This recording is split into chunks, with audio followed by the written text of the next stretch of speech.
Bonsoir à tous, merci d'être avec nous sur La Première. Voici les titres de l'actualité de ce vendredi 29 août. La médecine traditionnelle, toujours aussi pratiquée dans les familles polynésiennes. Les breuvages aux plantes et les massages améliorent le bien-être des patients, souvent en complément de la médecine occidentale. La santé, sujet majeur débattu à l'Assemblée de la Polynésie. Un statut de guide sanitaire est en train d'être créé pour porter des messages de prévention et de promotion de la santé dans les quartiers. Les mouvements sociaux continuent dans le privé comme dans le public. Chez les commerçants, la grève est plus ou moins suivie dans les grandes enseignes. La flottille administrative est de son côté paralysée. Nous en parlerons dans notre rubrique Tehono Ta'amotu, puisque le Tahiti Nui 8 n'a pas pu partir pour Rikitea ce matin. C'est l'un des sujets que nous aborderons avec Vai Gooding. Le maire des Gambiers sera en direct de Mangareva dans ce journal. Enfin, vous ferez connaissance avec notre Nemo à nous. Le poisson clown de Tahiti est unique et son nom latin a même intégré son identité. Il a été baptisé Amphiprion maohi ensis. Les recettes de Ra'au Tahiti sont désormais partagées avec le plus grand nombre grâce à des événements comme Hotu Orai Paea, dont c'est déjà la 4e édition cette année. Les tradipraticiens ont plaisir à fabriquer leurs breuvages devant un public captivé. La médecine traditionnelle occupe toujours une grande place dans les familles polynésiennes, en bonne intelligence avec la médecine occidentale. Turouru Gerard et Jérôme Lee. Ce geste que nos anciens pratiquaient, Turiya le répète encore aujourd'hui. Ici, on soigne avec du noni, du tiare ou encore du curcuma local. Les bases de la médecine traditionnelle, Turiya les a apprises dès l'âge de 12 ans. Un savoir-faire rare, transmis par sa grand-mère. Ce matin, elle prépare une potion pour purifier le corps. Les ingrédients que j'ai pris aujourd'hui, c'est les feuilles de thon et avec les feuilles de ahia, plus avec le curcuma et du citron pour mélanger pour avoir une portion de ra'a.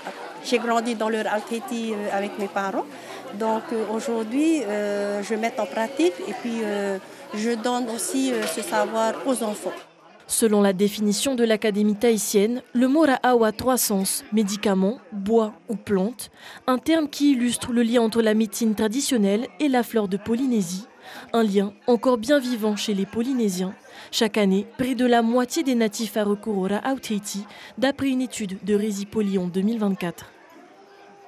Il y a toujours la meilleure place dans la vie des Polynésiens, parce que j'ai vécu comme ça avec mes parents. En plus des remèdes à base de plantes, la médecine traditionnelle polynésienne inclut aussi le massage thérapeutique, le taurumi, un soin ancestral destiné à soulager les tensions, apaiser les douleurs et faire circuler l'énergie vitale. Eliane, originaire de Eyatea, le pratique depuis plus de 40 ans. Mon massage, c'est pour amener les veines à sa place. Et aussitôt que je vois la maladie dedans, la maladie c'était le hernie et plus le ABC et le moroïdes. J'avais mal à quelques parties de mon corps et j'avais besoin de me faire masser en fait. Et comment est-ce que tu trouves alors Excellent, excellent. Elle me masse de la tête aux pieds, c'est carrément top. 4 tradipraticiens sont aujourd'hui présents au centre hospitalier de Polynésie. Une collaboration progressive qui associe savoir traditionnel et médecine moderne au service des patients. La santé également au cœur des débats à l'Assemblée de la Polynésie en cette session extraordinaire. Le projet de loi de pays visant à créer un statut de guide sanitaire a été discuté et voté cet après-midi. Les Arat Eora seront formés et indemnisés pour porter des messages de prévention et de promotion dans les quartiers. L'opposition voit dans le recrutement de ces guides le risque de clientélisme. Les explications de Lucille Guichet et Sandro Ly. C'est un projet de prévention longuement débattu. Le déploiement de 180 guides sanitaires dans les communes. Une santé de proximité pour le gouvernement. Un bricolage juridique et social pour l'opposition. Je pense à ceux qui ont passé des années à étudier, qui sont diplômés aujourd'hui. On va lâcher des gens dans les quartiers et qui vont aller dire, bon, toi, tu as un peu de poids, donc peut-être tu vas faire un peu de sport ou bien sinon tu vas faire le jeûne thérapeutique. Mais au bout d'un moment, on se dit, c'est de la médecine de seconde zone, quoi. Les guides sanitaires bénéficieront de 80 heures de formation, d'abord dispensées par le Fareta Mahou, puis par l'Institut Mathilde Frébeau. Mais ni les maires ni le CESEC n'ont été consultés en amont. Là, je regrette un peu que pour ce projet de Arataïoura, on ne nous a pas consultés. Et pourtant, on est sur le terrain. On est sur le terrain. Donc, c'est pour ça que beaucoup de questions ou des interrogations. Le gouvernement veut dupliquer un modèle qui a déjà fait ses preuves. Les guides sanitaires de la période Covid ou encore les hygiénistes dentaires créés dans les années 80 sans pour autant être dentistes. C'est un besoin maintenant, il faut faire les choses vraiment bien cadrées, que les informations soient bien claires, que les communes, déjà il y aura une phase pilote qui va commencer. Donc ça va servir en même temps pour peaufiner aussi les formations. Les 180 guides sanitaires auront un statut de bénévoles rémunérés, donc pas de réel salaire, mais plutôt un investissement citoyen qui se veut encadré. Oui, le texte a été adopté par 37 voix pour, 17 contre et 3 abstentions. Les travaux ont été suspendus ce soir et reprendront demain avec à l'ordre du jour la très critiquée réforme du RNS. Ce matin, les représentants ont longuement débattu sur un autre sujet relatif à la santé, le vapotage. Les élus ont finalement voté l'interdiction totale d'importer, vendre et distribuer des cigarettes électroniques et leurs dérivés, proposée par Lana Tetuanui. La mesure a été largement adoptée par 51 voix pour et 5 contre. L'interdiction entrera en vigueur le 1er juillet 2026 et les contrevenants s'exposeront à une amende d'1 million de francs. Macabre découverte ce matin à Tubuai aux Australes. Le corps sans vie d'un homme a été découvert sur la plage publique de Tavana. Une enquête est en cours. Le corps sera rapatrié à Tahiti pour autopsie. Après les employés des grandes enseignes, ce sont les agents de la flottille administrative qui se mobilisent pour faire grève. Ils dénoncent le non-respect du protocole d'accord signé en 2023. Parmi les points bloquants, le paiement des heures supplémentaires, la revalorisation des salaires, la sécurité en mer et les garanties pour la retraite. Aucune négociation n'a été programmée, ce qui fait monter la colère des agents. Juan Pautoru et Teiva Ribé. Le navire Tahiti Nui 8 ne partira pas pour les Gambiers ce vendredi. 80% des agents maritimes de la flottille administrative se mobilisent pour faire respecter les 7 points de revendication liés au protocole d'accord signé en 2023. Le plus important pour nous, c'était les heures supplémentaires qui datent de 2023 certains, 2024 et puis cette année. Là, on est en fin 2025, on n'a toujours rien depuis 3 ans. On propose des solutions au gouvernement en leur disant qu'est-ce que vous attendez de la flottille. Si vous voulez arrêter, il faut prendre les dispositions nécessaires. Donc redéployer le personnel, peut-être faire partie d'autres qui ont envie de quitter l'administration. Et si dans le cas où le gouvernement entend maintenir cet outil-là, qui sert quand même à la population, mais dans ce cas-là, il faudrait donner les moyens. Du côté des salariés du commerce aussi, c'est le statu quo pour les 16 points de revendication. Parmi les plus importantes, il y a les revalorisations salariales, le délai de carence et le harcèlement moral. Quand tu fais plus de 20 ans dans la société et que tu es toujours à une catégorie, 3e catégorie, et que des nouveaux sont déjà plus hauts que celui-là, tu tapes sur la table. Pour ce grand magasin de bricolage, c'est le même scénario, pas de négociation en vue. Par contre, pour cette société de matériaux de construction, l'activité a repris depuis hier. Un protocole d'accord a été signé, les 17 points de revendication ont été acceptés. Pour nous, c'est constructif, c'est positif. Pour le délai de carence, c'est acquis. Tant que ce ne sera pas appliqué, c'est bon pour nous. En l'absence de négociations, les voyages prévus par le Tahiti Nui 8 à Mopiti, à Rikitea et à Makatea seront impactés. La balle est dans le camp du gouvernement désormais pour débloquer la situation des îles. Oui, quelles conséquences pour les îles et notamment les Gambiers? On en parle dans Teho no Ta'amotu.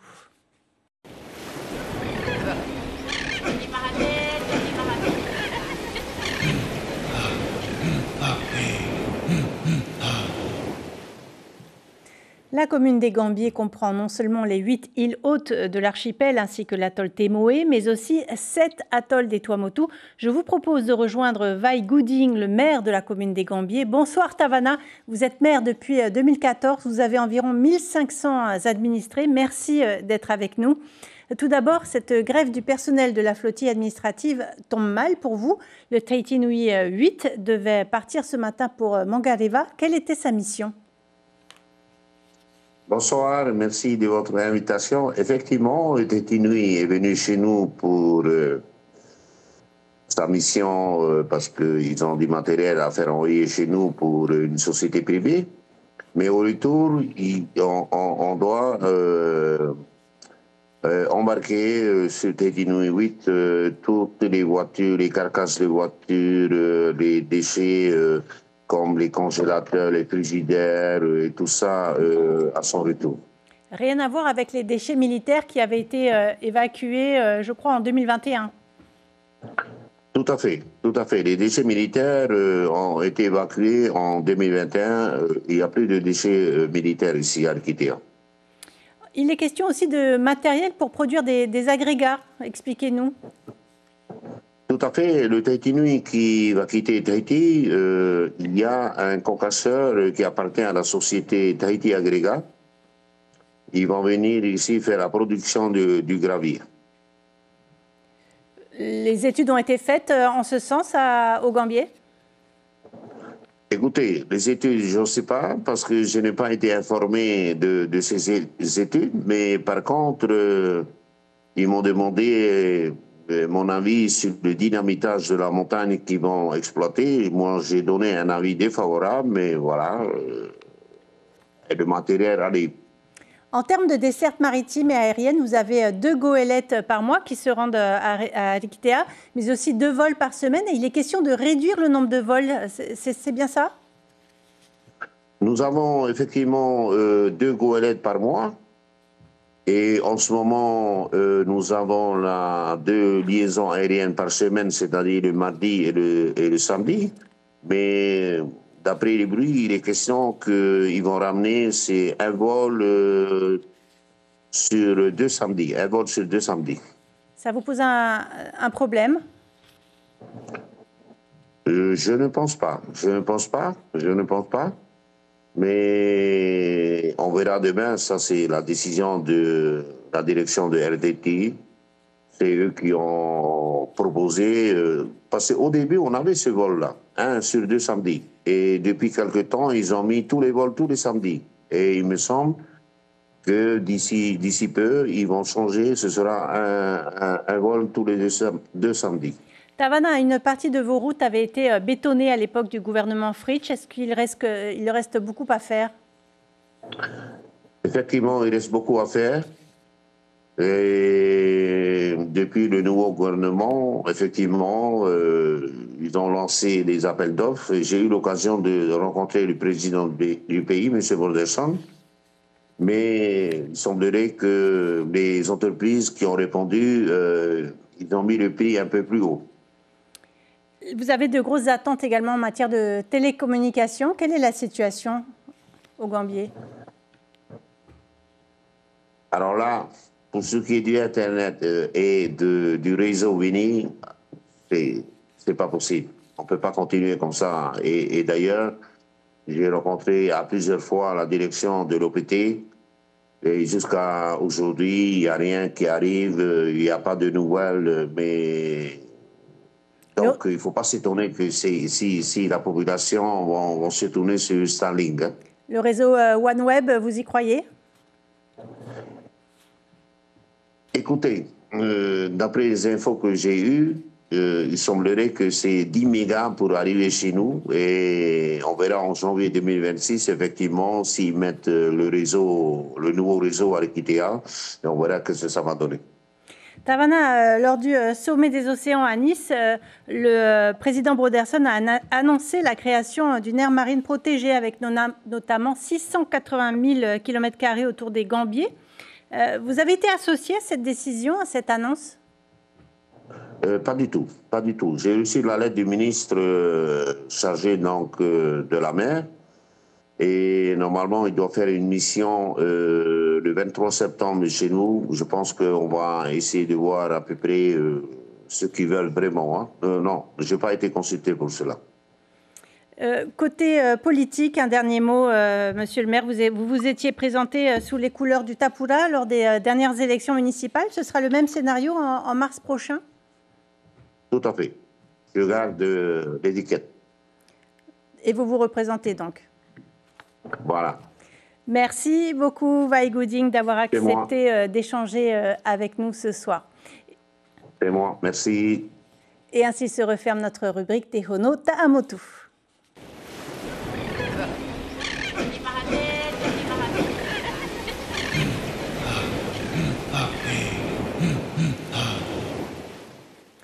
L'Ultra Trail du Mont Blanc se court cette semaine en Europe, une épreuve mythique qui rassemble les meilleurs trailers de la planète. 2 Polynésiens y participent, Delby Villa, engagé sur la grande boucle de 175 km, et Damien Trocnet, qui signe une 5e place dans sa catégorie sur l'OCC, une course de 55 km entre Orsières, Champex et Chamonix.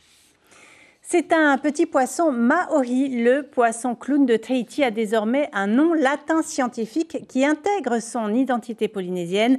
Mélissa Chang a voulu en savoir plus sur l'Amphiprion maoriensis, une découverte scientifique toute récente publiée le 10 juillet dernier. Il est petit, mignon et vit en symbiose avec les anémones. Le poisson clown est célèbre aux 4 coins du globe, mais une nouveauté vient secouer le monde sous-marin. Cet amphiprion maori est désormais reconnu comme une espèce endémique de la Polynésie. Sa particularité, il la doit à sa génétique et à sa morphologie. On le trouve en Polynésie, en Fidji, Vanuatu, jusqu'à l'Indonésie. Mais selon l'endroit, il y a des différentes couleurs de nageoire caudale. Plutôt à l'ouest, le nageoire caudal il est blanc, mais ici en Polynésie et au Fidji, c'est plutôt orange-jaune. Il a fallu plus de 15 années de recherche à Ricardo Beldad et 3 autres biologistes pour prouver que ce poisson clown en particulier ne vit qu'en Polynésie, une découverte désormais reconnue dans une publication scientifique. On a des noms pour chaque site qu'on visite depuis longtemps, où ces poissons ils changent de sexe, on sait quand ils ont changé de sexe, on sait où sont les grandes femelles, les petites femelles. Il y a beaucoup de connaissances et accompagnement derrière ce papier qui sort maintenant. L'identification de l'Amphiprion maoriensis comme espèce endémique représente une étape clé pour renforcer sa protection. Ce poisson clown emblématique des lagons polynésiens est notamment menacé par les dérèglements climatiques et le commerce illégal. Et je vous rappelle l'information principale de cette édition. La santé au cœur des débats à l'Assemblée en cette session extraordinaire. Les élus ont voté l'interdiction totale d'importer, vendre et distribuer des cigarettes électroniques et leurs dérivés à partir du 1er juillet 2026. Et puis un statut de guide sanitaire a été discuté cet après-midi. Les Arat Ayora seront déployés dans les quartiers pour plus de prévention et de promotion de la santé. Les travaux de l'Assemblée de la Polynésie reprennent demain à 9h. Au programme de votre soirée sur la première, la série Un soupçon sera suivie du divertissement Fort Boyard. L'information continue sur notre site internet avec ce chiffre alarmant, une baisse de 15% des subventions accordées aux associations qui viennent en aide aux femmes victimes de violences conjugales, une première depuis 5 ans en France et dans les Outre-mer. On arrive au terme de ce journal. Merci de l'avoir suivi. Demain matin, vous avez rendez-vous avec Tita Wadoum et Belinda Tumatariri, Tahuaitu, dès 6h30 pour les premières informations en radio. Suliane Favenec sera aux commandes de vos journaux télé ce week-end. Passez une excellente soirée sur nos antennes et à bientôt.